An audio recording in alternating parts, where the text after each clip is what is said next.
Hi guys. So yeah, my name is Blake Regalia, and I'm presenting here today also on behalf of my colleague Ben Adams here. And we're going to talk to you about this concept called non-fungible programs, private full stack applications for Web3. So first of all, I want to start by doing a quick little survey here. Raise your hand if you've ever paid to mint or buy an NFT. Okay, nice. I think that's more than half of us. Keep your hand raised if you have ever used an NFT to gain access to some exclusive service, either online or an event. Okay, nice. Now, only keep your hand raised if you've used it to gain access to just exclusively online services, like maybe a private chat room or something else like that. Okay, nice. Me too, by the way. And then finally, keep your hand raised if you've used an NFT that you paid for to gain exclusive access to some online service that was entirely decentralized. Like DApp or otherwise. No, I don't think so. Okay, me neither. We're all familiar with non-fungible tokens, but what is a non-fungible program? Simply put, it is an NFT, a decentralized app, a front-end user interface, arbitrary private storage, and a collection of digital assets all in one. Some of its key characteristics are that 100% of the code and the assets are stored entirely on-chain, so there's no L2s or third-party services. The back end of the application is a confidential smart contract that operates on encrypted inputs, which is comparable to a client-server paradigm with HTTPS, except where the back-end code is fully transparent because it's on the blockchain. And the user's entry point into an NFP is itself a digital asset. In other words, the content of the NFT is the UI landing page, which is also private, by the way. So rather than like a public JPEG where anyone can right-click and save as, users who mint an NFP gain exclusive access to an SVG file. Okay, and I'll explain more about that in a bit. And then finally, every component of the application can be access controlled. So the ability to view and download assets such as scripts, images, as well as to execute functions on the contract itself can all be controlled to enforce things like not only ownership of the token, but even status within the contract. So if you wanted to publish a game where certain items or actions were only accessible once a player cleared level 1, for example, you can do that with NFTs. But let's take a step back for a minute and take a cursory look at the broader picture of the types of applications on the web and some of their trade-offs, starting with acknowledging that the client-server paradigm does some things quite well, namely that users can generally expect quick transactional responses from servers and are able to maintain some level of privacy with the other party, assuming that they aren't selling or leaking their data in some way. But that's really one of the primary concerns when it comes to Web 2, right? Is that these services compel trust from users. And they are totally opaque in their execution and handling of that data. Of course, because they're not inherently decentralized, there's also some non-trivial risk of availability or even censorship. With decentralizing the backend, it's replaced by smart contracts, which allows for trustless applications with transparent code and execution. The downside, however, is that these inputs and outputs are publicly viewable by anyone and can be susceptible to dirty tactics, such as maximal extractable value, MEV, where adversaries can preemptively take action against your transaction before it even gets broadcasted to the rest of the chain by reading your inputs and simulating the effects, right? The other thing about these typical DApps is that they are still reliant on Web 2. Okay, so think about like your average DeFi web app. They're hosting their front ends on web servers, where most users are relying on these interfaces to be able to construct their contract calls, right? They're not all advanced users that can use a command line interface. They are reliant on these Web 2 front ends to actually construct those calls and to be able to use the application at all. Now, some of you might say, yes, but we have the Ethereum name service. And applications can finally say, okay, now we're fully decentralized. But you might need to download this other browser or install this extension. And by the way, if you don't maintain an IPFS seed for your little website thingy, then nobody will be able to access it. Okay. But what if we put the entire stack on the same blockchain, and not just any blockchain, but one with a consensus-based confidential computing platform built in? Well, then we get to maintain all the benefits of Web3 without its quirks, plus transactional privacy with encrypted storage, encrypted inputs, and encrypted outputs. But of course, nothing is free. We do have to make a trade-off, which in this case means paying a bit more time during startup. So from launching the application to the point where you can start transacting is going to be a little bit longer than these alternatives. Another dimension to think about NFPs is kind of like the evolution of web apps, starting from like the original single-page web app along these 4 dimensions: decentralized, private, hostless, and computable. So, of course, single-page web app is computable. You can do things on the client in your browser. You can perform computations that enable you some interactivity. Then there was the progressive web app, which was a step towards, if the backend happens to be down, we can still provide you some services. If there's any developers here, I'm a huge fan of devdocs.io. They use a service worker in the background so that even if you aren't connected to the internet, you can still have an index of all these great documentations for different SDKs and whatnot. That is a progressive web app, and that's what we mean by hostless. So in DeFi, in the example I just gave before, yes, it's decentralized, it's computable, but it's not private and it's not hostless. With secret DeFi, which is the same thing but on a confidential computing platform, we gain that private attribute.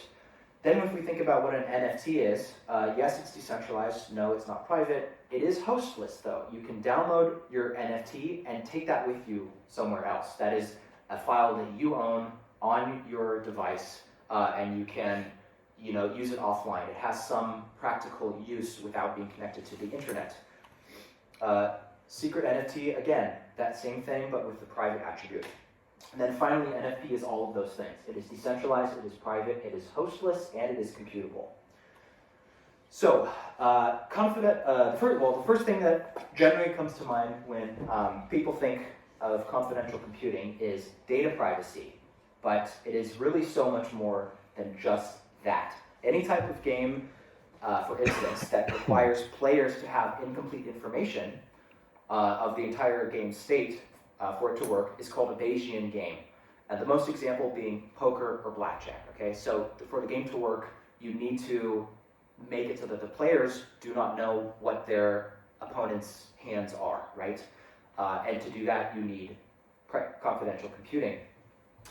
Unencrypted execution inputs leave clients susceptible to being betrayed by nodes, as I described before, with maximal extractable value, which undermines fairness and decentralization. And there's also many interesting use cases that can be explored when smart contracts are able to securely store private key material, including account abstraction or decentralized private agents. And finally, invoking the theme of yesterday's keynote, confidential computing promotes healthy forms of democratization, such as anonymous voting, or anything you might otherwise use zero-knowledge proofs for, but in a way that is much easier to implement and more developer-friendly. Okay, so how does NFP work? Well, the actual content that the users mint, normally you think of a JPEG when you think of an NFT. In our case, it is an SVG file. And at the very first layer of that SVG, you just have an actual viewable picture, right? It is something that is interesting to look at in some way. It represents the uniqueness of the thing that you minted. In this example, we created a game, and it's called Zaris, and we just put the token ID in the SVG itself so that you know that there is some unique thing about this content. And this is like the entry point. This is the splash page. This is what it actually looks like when you preview it. But it gets more interesting than that. There's also a thing in the SVG called SMIL or SMIL or SMILE. And what we can do with that is add animations. Let's see here. Like this.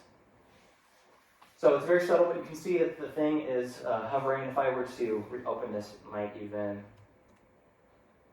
this thing fades in. We get some basic interactivity. So these are actually, this is just my default, like, image previewer thing. But there's no scripts executing. This is all just using the SMIL.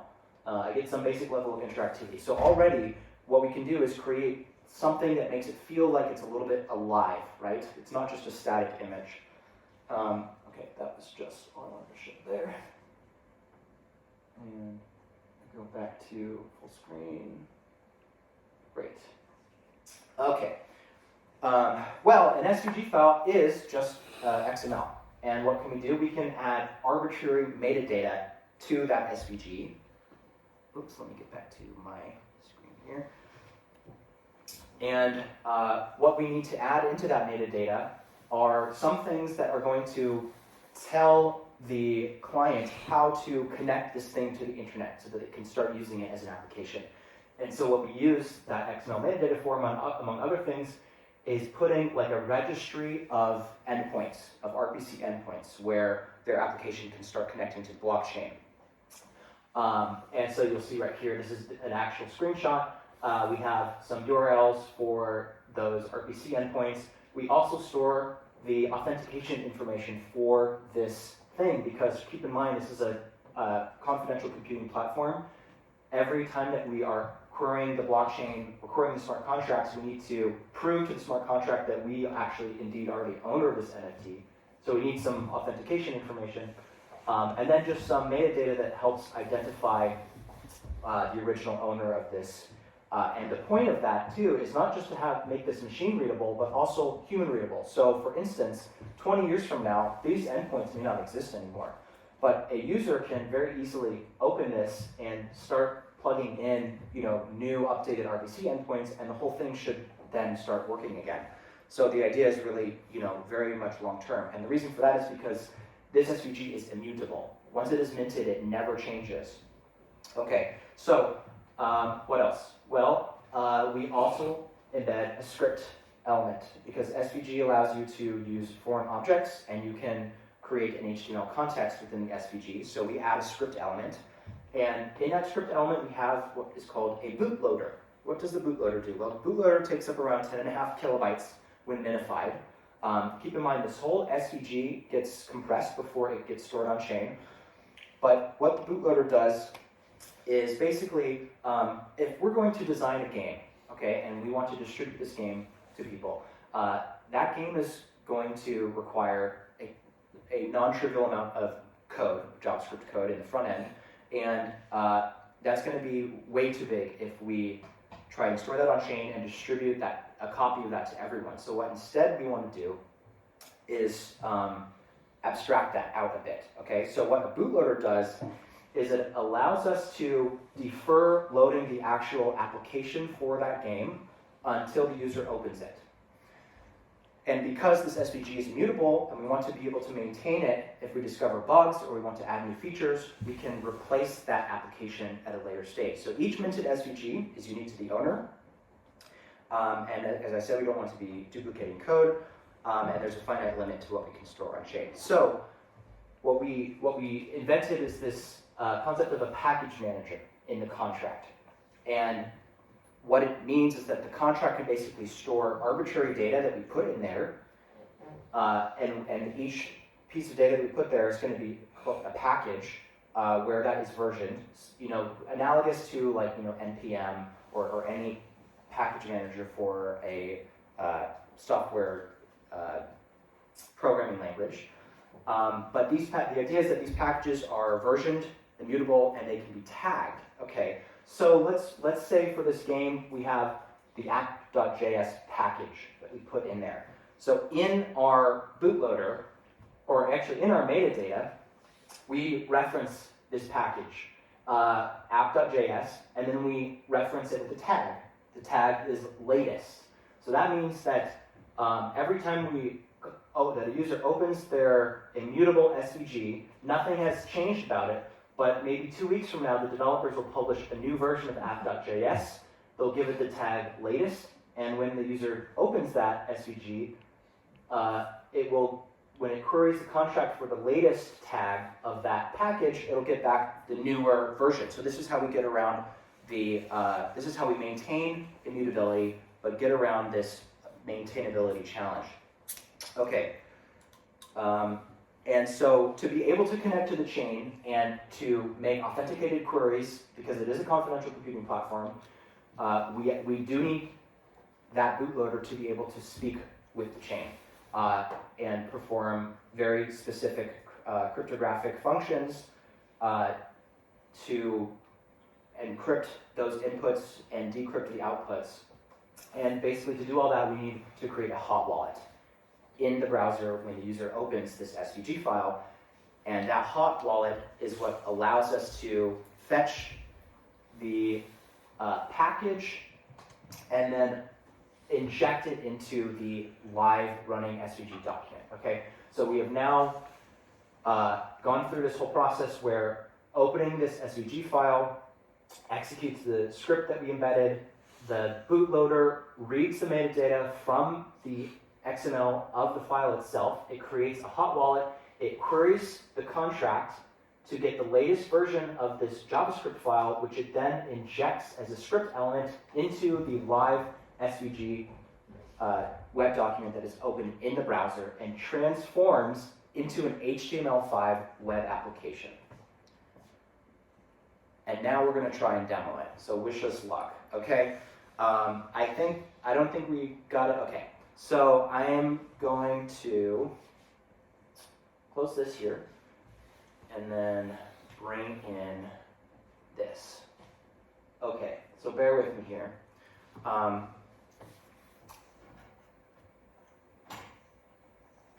So here, it's very underwhelming, but imagine that you have some splash page and you have a new project out and people mint an SVG or mint their token.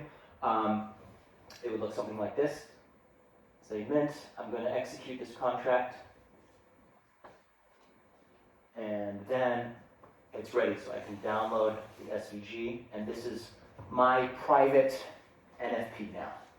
And if I click it, it opens. Ta-da! Look at the URL. It's just an SVG file, locally in my downloads folder. But it is interactive. I can click connect.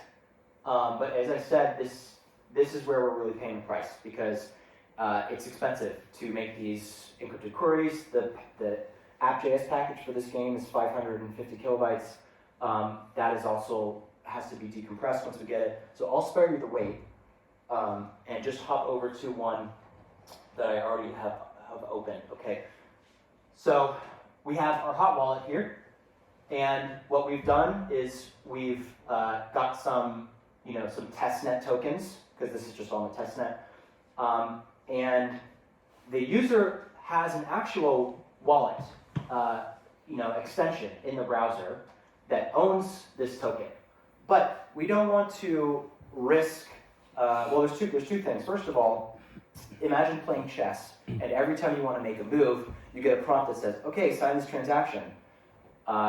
We don't want that, okay? We want very quick responses so that the user is just agreeing to, every move. So that's what the hot wallet allows us to do, and there's some tricks to that. On Cosmos, you can do things like authz and fee grant, where you basically create a small anonymous account and you grant it the ability to spend the tokens of another. Am I running short on time? Or yeah? Oh, just Yeah, I mean, we can go into questions here. But basically what I just wanted to show you is, so now I've created a game, and let's see, I'm going to join. And what we did for this evaluation is we created a battleship. So, and we put a little spin on it and used some different graphics. But every time I click here, that has sent a execution to the blockchain and locked in my first, pick on this grid here for these positions. So I can place my things, and now I'm just waiting for the other player who launched this game, which I think is going to be this guy, to place his things, and then let's see if it works. There we go. Now we have a game of Battleship, and this is all happening on the blockchain. So I'm a little confused here what's going on, but okay. But yeah, so you see the idea, right? Here's the user screen, and then this is like the place that they submitted their screen. Oh yeah, it worked. So there we go. Okay, thank you. Questions, please. Well, thanks a lot, Bolek. Any question? Do we need a microphone? Or is it for remote recording? I think- Sorry? It's up to you. No, I don't need. I have. Where's your confidential compute platform?